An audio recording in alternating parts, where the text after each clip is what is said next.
शांत होंगे तो अच्छा रहेगा। आज हम सबके लिए विशेष रूप से उत्तर भारत के लिए यह गौरव का दिन है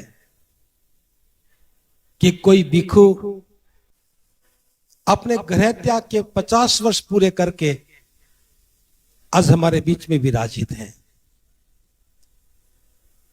मुझे नहीं मालूम कि आप किस मकसद को लेकर के आए हैं, लेकिन मैं इतना जानता हूं, जिस भिक्षु का 50 वर्ष का अनुभव हो और वो हमारे बीच में बैठ करके हमारा मार्गदर्शन कर रहे हों, इससे बड़ी हमारे जीवन में और कोई बात नहीं हो सकती।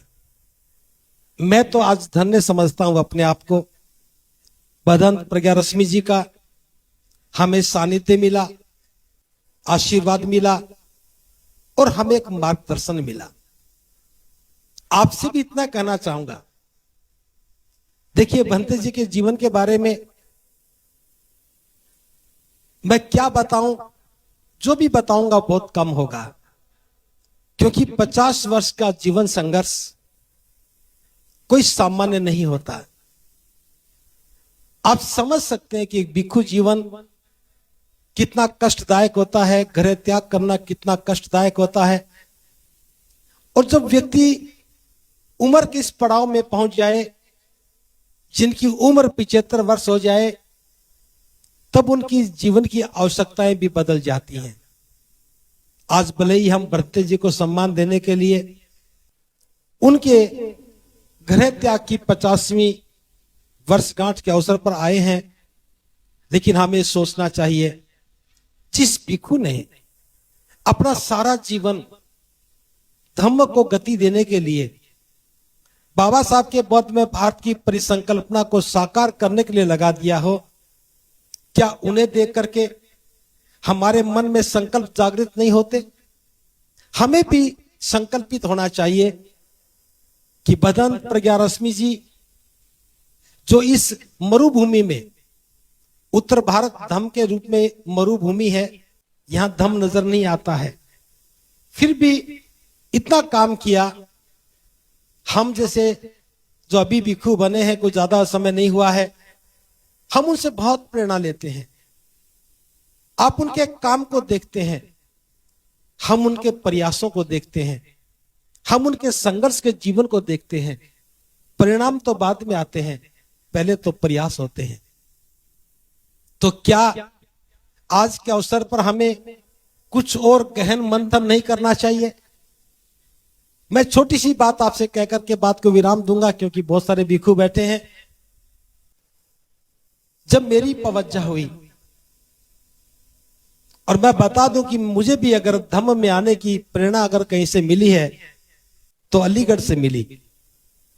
भले ही वो 2 भिक्षु आज मेरे सामने नहीं है, वो हमसे विदा हो गए, लेकिन उनको देख करके मेरे मन में लगा कि भिक्षु बनकर के धम्म का काम किया जा सकता है। और जब मैंने दूर तक देखा तो मेरी प्रेरणा के बहुत सारे स्रोत थे, भिक्षु थे। जब नामकरण हुआ तो मेरा नाम करुणाशील रखा। तो मैंने पूछा भंते जी से, भंते जी आपने मेरा नाम करुणाशील क्यों रखा?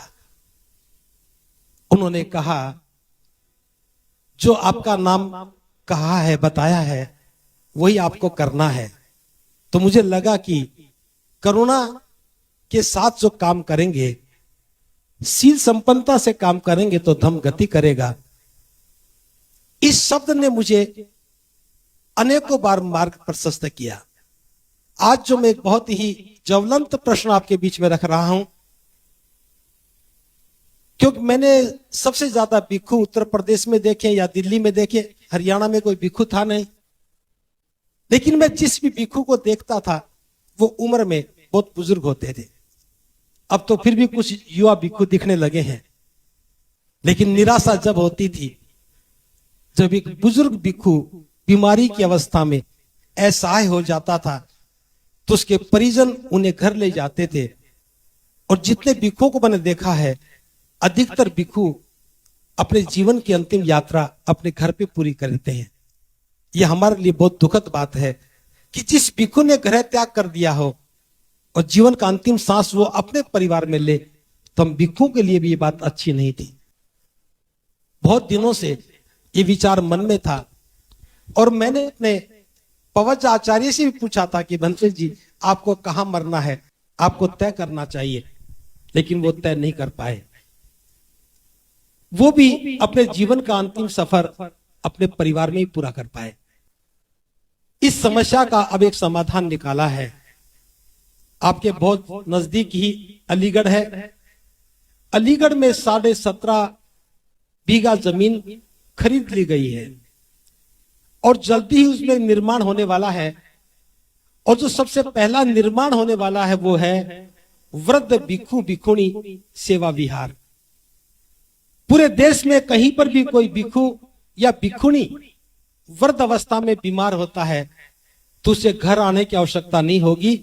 उसे आप वृद्ध भिक्षु भिक्षुणी सेवा विहार जो अलीगढ़ में बनने वाला है, आप उसमें भेजेंगे तो हमें सेवा करने का मौका मिलेगा और फक्र के साथ कह सकेंगे कि एक भिक्षु ने जो गृह त्याग किया था और गृह त्याग करके गृह त्याग की अवस्था में दुनिया से विदा ली है। तो मैं आपको ये बात इसलिए बताना चाहता हूं, सभी भिक्षुओं को वृद्ध होना है। हमारे बीच में बहुत सारे भिक्षु हैं जो वृद्ध होने की लाइन में है, हो भी गए हैं। बनते विनयशील जी भी हमारे बीच बैठे हैं, भले ही बनते बुद्ध प्रताप जी सेवा कर रहे हैं, लेकिन मैं आपसे ये बात इसलिए कहना चाह रहा हूं, भिक्षु अपना काम कर रहे हैं, कुछ काम तो हम भिक्षुओं के लिए भी करें। आप सभी उम्मीद करते हैं कि भंते जी ये करें, भंते जी ये करें, भंते जी ये करें। देखिए भिक्षु अपना काम कर रहे हैं, धर्म का प्रचार प्रसार कर रहे हैं, आपको धर्म की चेतना दे रहे हैं, लेकिन ये उपासक उपासिकाओं की जिम्मेदारी है कि भिक्षुओं के लिए व्यवस्था करनी चाहिए ताकि कोई भी भिक्षु असहाय होकर के वापस घर में ना जाए। हम उस वृद्ध भिक्षु सेवा विहार में एक हॉस्पिटल भी बनाएंगे, डॉक्टर की व्यवस्था भी होगी, एम्बुलेंस भी होगी और रहन सहन भी बहुत सुंदर होगा। सेवा करने के लिए उपासक भी होंगे, उपासिका भी होंगे, भिक्षु भी होंगे, भिक्षुणी भी होंगे। मैं इतना कहता हूं, अगर हम इस काम को पूरा कर पाए तो हम अपने आप को धन्य समझेंगे कि हमारा जीवन भिक्षु संघ के लिए काम आ सका। पिछले दिनों दिल्ली में जब हमने प्रस्ताव रखा तो 20 कमरे बनाने की घोषणा वहां पे हुई थी। मैं आज आपसे कोई कमरों की बात नहीं कर रहा हूं। उसमें 3 चीज बननी है। भिक्षु प्रशिक्षण केंद्र बनेगा, भिक्षुणी प्रशिक्षण केंद्र बनेगा, एक ध्यान साधना केंद्र बनेगा और सबसे बड़ा वृद्ध भिक्षु भिक्षुणी सेवा विहार बनेगा। किसी भी व्यक्ति के मन में ख्याल आ जाए कि भिक्षुओं के रहने के लिए, वृद्ध भिक्षुओं के लिए सेवा करनी है, तो अलीगढ़ के उस केंद्र का ख्याल जरूर रखना। और जल्दी ही उम्मीद है कि 6 महीने में ही ये काम अस्तित्व में आ जाएगा। मुझे उम्मीद है कि हम जल्दी ही उस विहार को भिक्षुओं के लिए खोल देंगे, ऐसी मैं कामना करता हूं। तो आज भी मैं सिर्फ एक अनुरोध कर रहा हूं, जो भी भिक्षु वृद्ध हो गए हैं उनका थोड़ा सेवा का ख्याल किया करो। उनको दवा की भी आवश्यकता होती है, एक सहारे की भी आवश्यकता होती है, भोजन की भी आवश्यकता होती है। अभी तक भी आप पूर्ति करते रहे हैं, लेकिन वो व्यक्तिगत है, हमें सामूहिक भी करना चाहिए। हमें भिक्षुओं के बारे में सोचना भी चाहिए। केवल ये आयोजन नहीं है, ये हमारे लिए एक दिशा निर्देशन है। हम भी कामना करते हैं कि सारे भिक्षु अपने जीवन की, अपने भिक्षु जीवन की 50वीं वर्षगांठ मनाएं, लेकिन सभी को ये मौका नहीं मिलता। हम धन्य है बनते बदन प्रज्ञा रश्मि जी को अवसर मिला है।